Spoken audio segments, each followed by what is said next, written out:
Bonjour à tous et merci d'être avec nous pour le grand JT des territoires. Cette semaine, place à une édition spéciale été. Une rétrospective de vos reportages préférés pour revivre l'actualité de vos territoires autrement.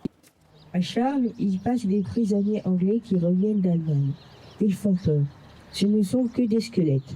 Ces mots sont ceux de Jean Moulin dans une lettre écrite en novembre 1918. Alors jeune soldat de 19 ans, il est envoyé avec son régiment dans les Vosges. L'armistice survient quelques jours à peine avant son départ sur le front. Mais celui qui sera l'un des héros de la résistance lors de la Seconde Guerre mondiale aura été marqué par les images des prisonniers rescapés de la Grande Guerre. Jean Moulin a donc foulé les terres vosgiennes, connu Charmes et Saucourt. En sa mémoire, le village a inauguré une stèle en présence de sa petite cousine et de son mari qui ont transmis à la commune la correspondance de leur aïeul. Il y a effectivement 25 ans que mon épouse a hérité de la maison de famille des Moulins et de tous les documents, les archives familiales qui y sont. Donc on a numérisé depuis une dizaine d'années à peu près 1200 lettres. Nous avons naturellement retrouvé celles envoyées depuis Saucourt par Jean Moulin à ses parents, à sa sœur. On aime beaucoup retrouver les lieux où Jean Moulin est passé. Donc on a passé un coup de fil à monsieur le maire de Saucourt. On a été magnifiquement accueillis par un homme sympathique mais dubitatif qui n'imaginait pas que Jean Moulin était passé par son village. Jean Moulin passera ainsi l'automne 1918 dans les Vosges. Dans ses lettres, il décrit sa vie de garnison, dit apprécier la bonne nourriture paysanne. Apparemment au départ il est content d'être là, il dit qu'il fait chaud, que ça lui rappelle sa Provence. Et puis 2 mois après il dit qu'il fait -12, hein. C'est plus le...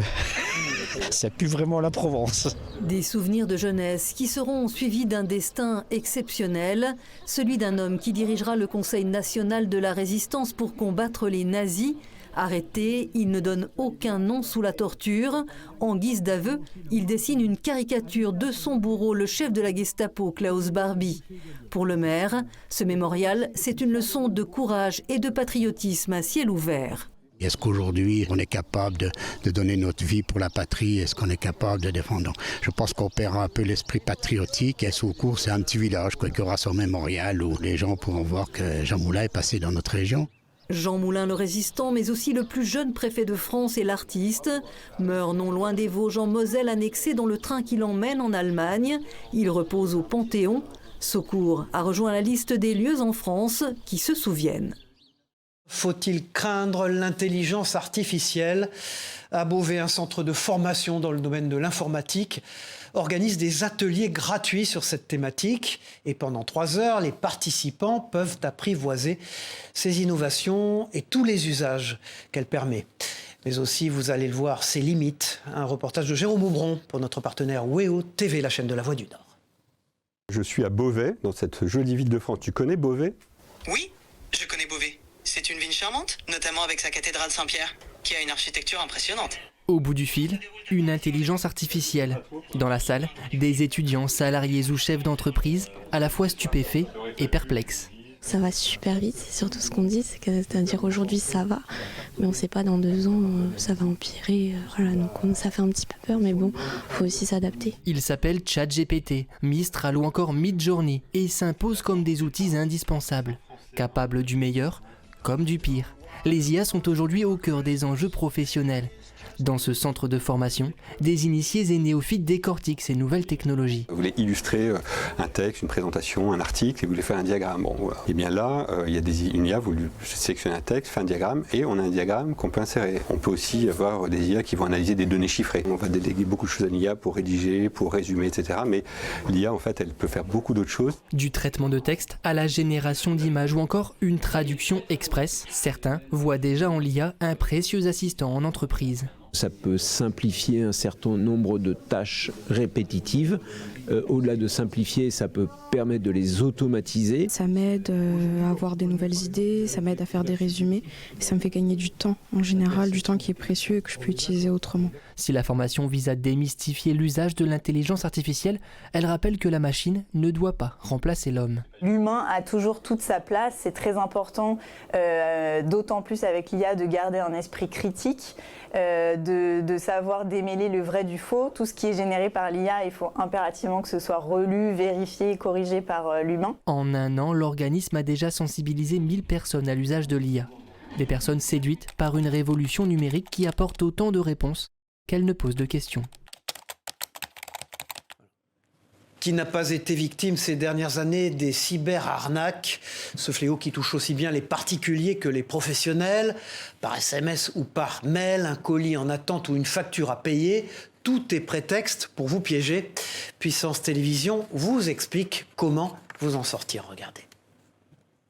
La livraison de votre colis est interrompue. Nous vous informons que vous avez un remboursement en attente dans votre espace personnel.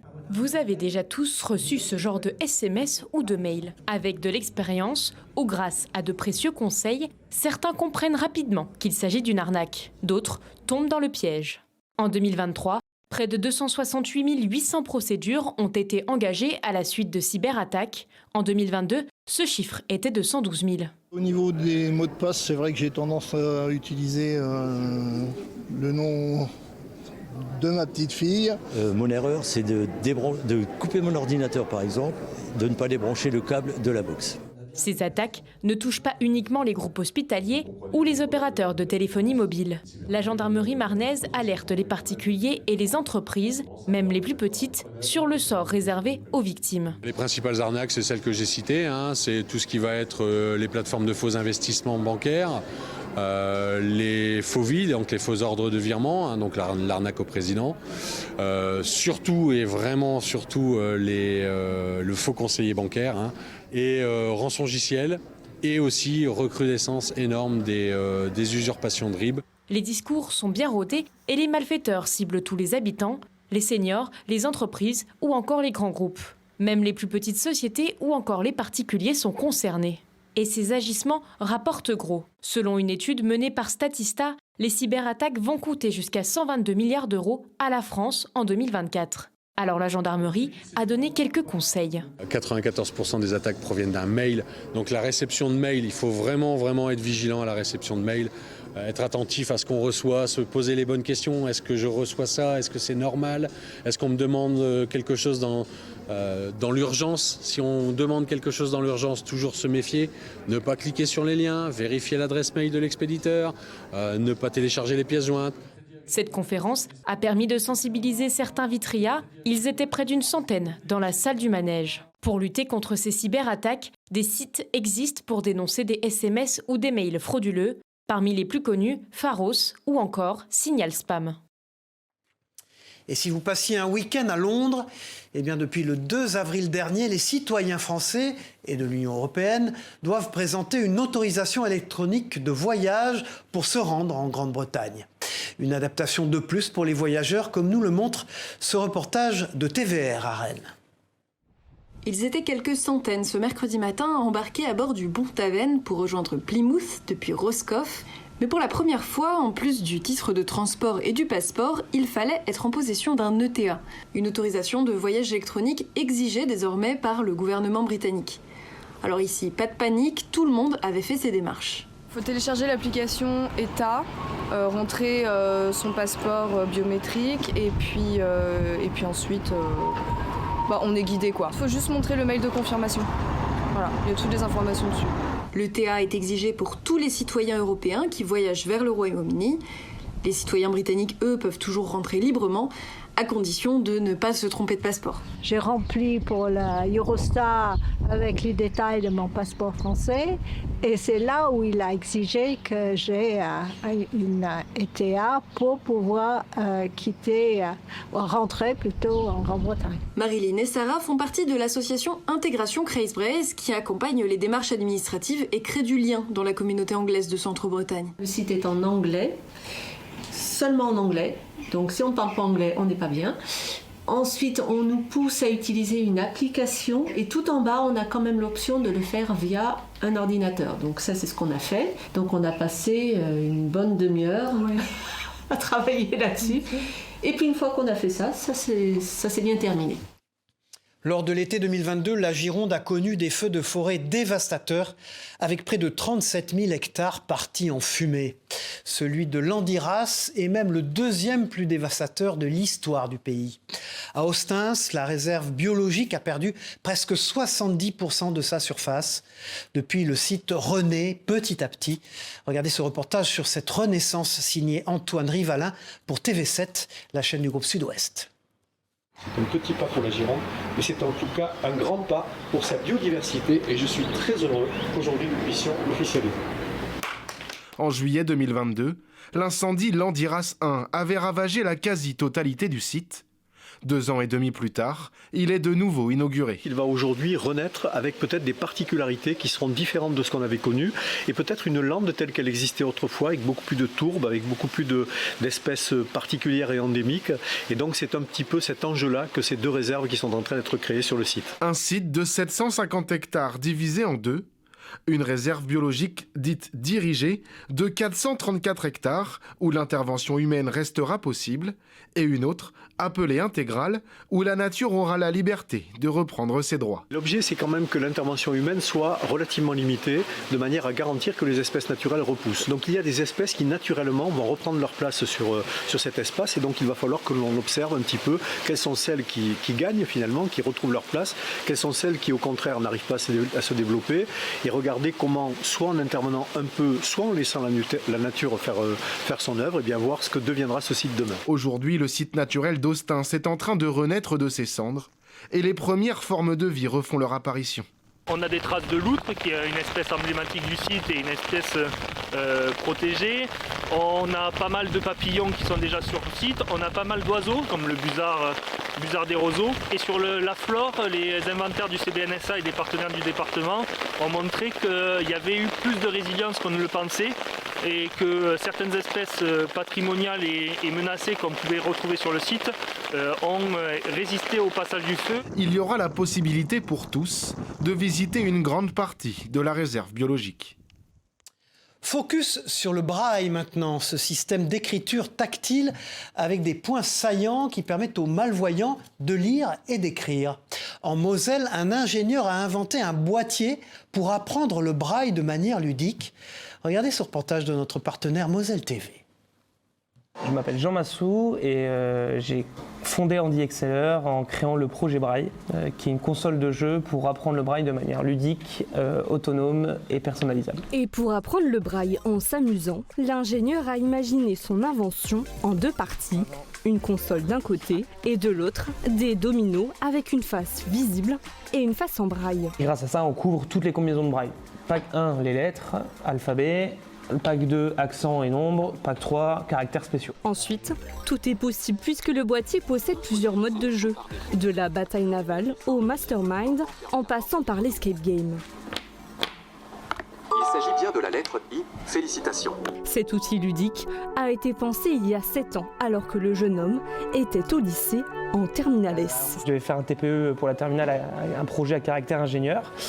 Et c'est là que la veille du jour, on doit avoir le sujet avec mes camarades, on n'a rien. Donc je pars promener mon chien un peu dépité à la recherche d'une lumière qui nous donnera la bonne idée. Et en fait, je croise ma voisine Christiane qui est non-voyante, qui a un chien guide, qui promenait également son chien. Et donc en parlant avec elle, en disant est-ce que tu as besoin de quelque chose? Donc la question ingénieur de base. Elle m'a parlé de la difficulté à apprendre le braille, qu'il n'y avait pas beaucoup de jeux. Enfin, elle nous a demandé beaucoup de choses, Christiane. Mais on s'est concentré sur ça. Ensuite, tout s'enchaîne très vite. Sa voie est toute tracée, en route vers l'entrepreneuriat. Je pense que ça m'est tombé dessus jeune, donc ça a un peu défini ma voie et mon chemin, mais je me voyais inventer des trucs, je voulais être ingénieur, donc je me voyais créer, inventer, mais je ne me pensais pas dans ce domaine-là en tout cas, ou à ce niveau-là. Le jeune créateur intègre le programme Entreprendre pour apprendre, puis un incubateur lorrain, 9 versions du braille et 3 ans plus tard, le Messin lance son entreprise à Nancy et commercialise son invention en 2021. Après un passage au CES, le plus grand salon technologique du monde, à Las Vegas en janvier dernier, l'inventeur de 25 ans compte bien conquérir le monde avec son braille. Et puis partons maintenant dans l'Aube pour découvrir le championnat de France de triathlon des sapeurs-pompiers, une discipline sportive qui partage beaucoup de valeurs avec la profession et notamment celle du sacrifice. Près de 250 soldats du feu sont venus de toute la France pour l'occasion. Reportage de Canal 32, regardez. Dernier échauffement, dernier conseil, encore un regard sur le parcours avant de se jeter à l'eau. Près de 250 sapeurs-pompiers venus de toute la France sont au départ du triathlon des lacs. Un challenge pour le côté équipe, cohésion, et puis pour essayer de se donner du plaisir et puis d'être là avec tout le monde. On a organisé avec le SDIS et le TOS ce championnat de France de triathlon.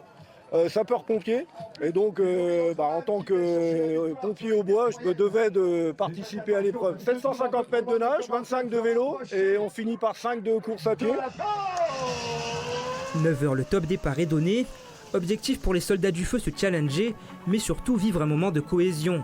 La dernière édition du championnat de France des sapeurs-pompiers se tenait il y a 3 ans dans le Calvados.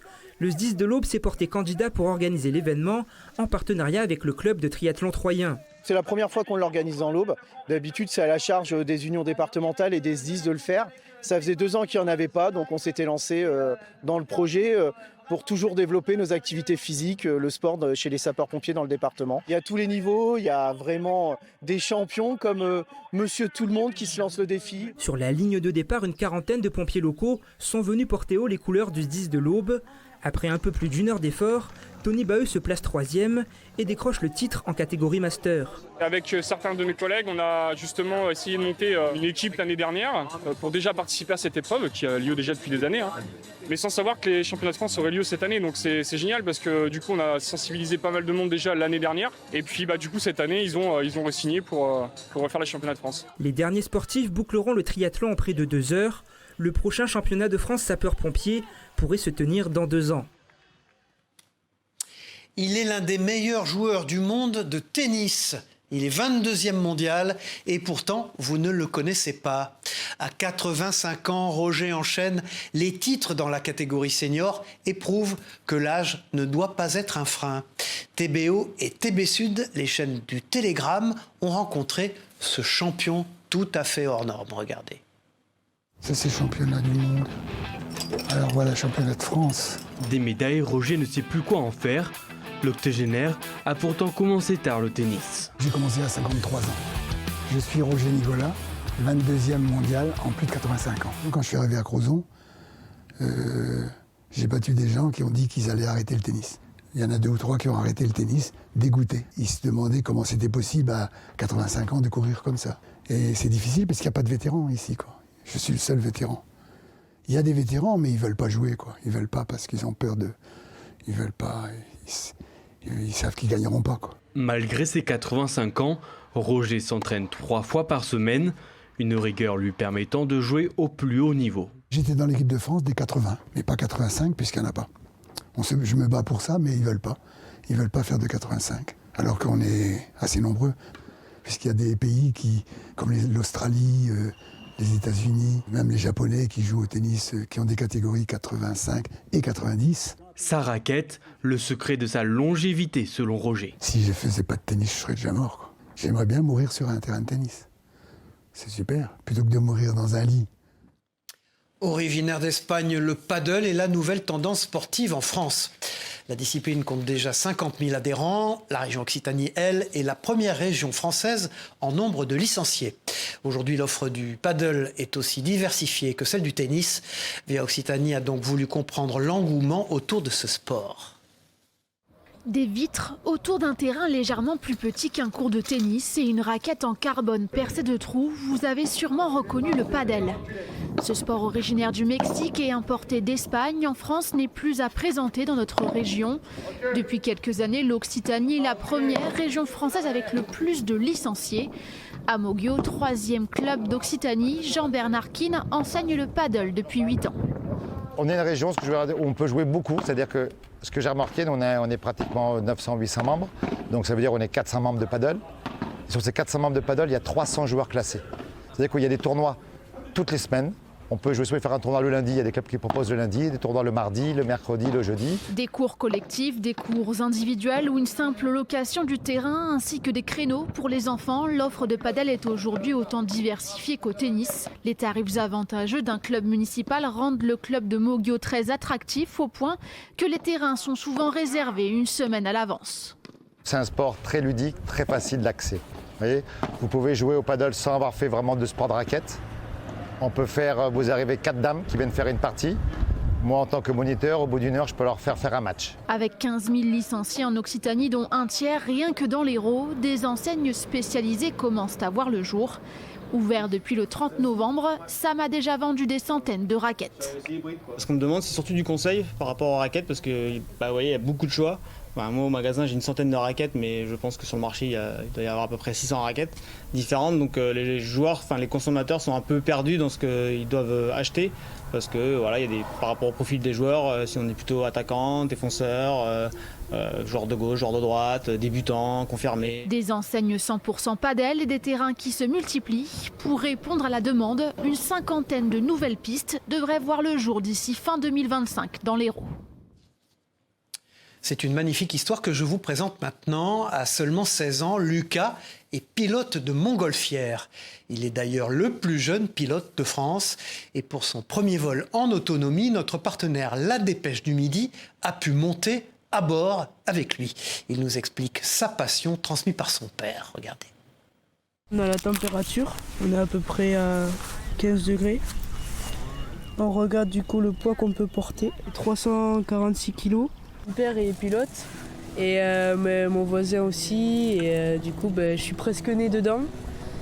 Et du coup ça m'a donné envie d'être le plus jeune pilote de France. On est en train de faire un vol en montgolfière avec mon père à côté, du coup, en montgolfière aussi. Et voilà, c'est mon premier vol en tant que pilote. Ouais, je suis content du premier vol, ouais. Puis c'est un beau paysage, beau vol, beau terrain. Avec le père, du coup, c'était bien. Le prochain, pour quand ? Je sais pas encore, on verra avec la météo. Voilà, on peut les voir aussi en montgolfière, si vous avez vu le sujet précédent. La France regorge de très beaux paysages partout dans nos régions. La Fédération française de randonnée a donc décidé d'organiser des séjours itinérants pour ses licenciés afin d'explorer les paysages cachés et savourer le terroir local. TL7 nous propose donc une immersion dans la Loire, cette fois-ci. Regardez. Entre Mont-du-Forêt et Gorges de la Loire, une aventure rassemble les passionnés de nature et de grands espaces. Ces séjours itinérants, organisés par le comité ligérien de la Fédération française de randonnée, mêlent découverte et convivialité. C'est mon premier séjour itinérant, en plus avec la Fédé, et vraiment je trouve que c'est super bien organisé. J'ai grandi dans la plaine et je suis jamais venu sur les Hauts-de-Chaume, mais je suis contente de découvrir cette belle région. Je suis né à Saint-Étienne, alors c'est peut-être, je sais pas, inconsciemment, c'est peut-être ce qui me fait revenir ici. Et puis on respire, c'est tellement bon.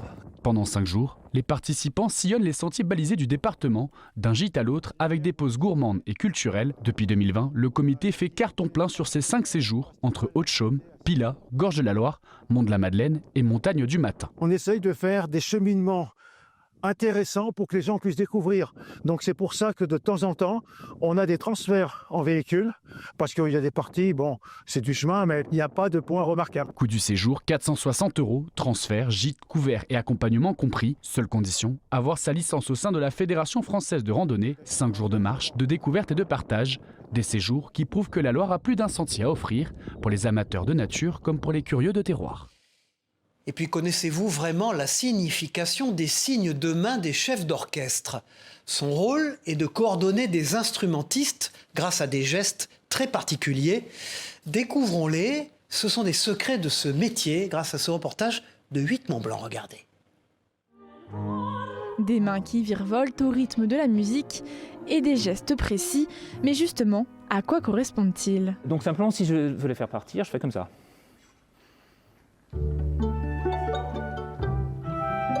En fait, ce qui est très important toujours, c'est de donner une levée. Après, je peux demander de jouer plus fort.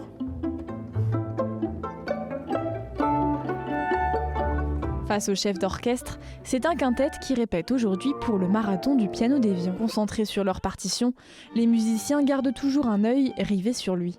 Des indications de tempo, des indications de départ tout simplement aussi. Et puis après, on regarde notre partition, mais on est censé aussi le regarder soit directement, soit indirectement. Et n'allez pas croire que le chef d'orchestre est toujours debout face aux instrumentistes. Lui-même musicien, il apprécie de retourner pendant le concert à son premier amour, le piano. On commence déjà avec l'étude d'un instrument, à vraiment maîtriser ça. Et puis l'envie de diriger vient souvent un petit peu plus tard. Donc ça c'est le cas oui, pour presque tous les chefs d'orchestre. Et puis moi j'avais commencé par le piano, donc c'était tout simplement comme ça. J'ai joué un peu de violon aussi. Pas pendant très longtemps, mais bon, c'est quand même utile aussi quand on est chef d'orchestre d'essayer plus d'instruments. Une bonne connaissance des différentes familles d'instruments et surtout un imaginaire sonore très développé sont la clé pour prévisualiser la couleur des instruments, les hauteurs ou encore les accords. Est-ce que c'est clair ce que... Ça se prépare avant, donc on a ce qu'on appelle le conducteur en français, donc la partition d'orchestre où il y a toutes les parties superposées de tous les instruments, ce que joue tout le monde en même temps. Donc en tant que chef, on a ça, et puis on prépare les répétitions comme ça, on regarde qu'est-ce qui va avec quoi, quels instruments jouent ensemble. Diriger quelques musiciens à plusieurs dizaines d'instrumentistes, un rêve de gosse devenu réalité pour ce virtuose néerlandais. Merci d'avoir partagé avec nous cette rétrospective des meilleurs reportages du Grand JT des Territoires. À très bientôt pour un nouveau rendez-vous et une nouvelle édition. Au revoir à tous.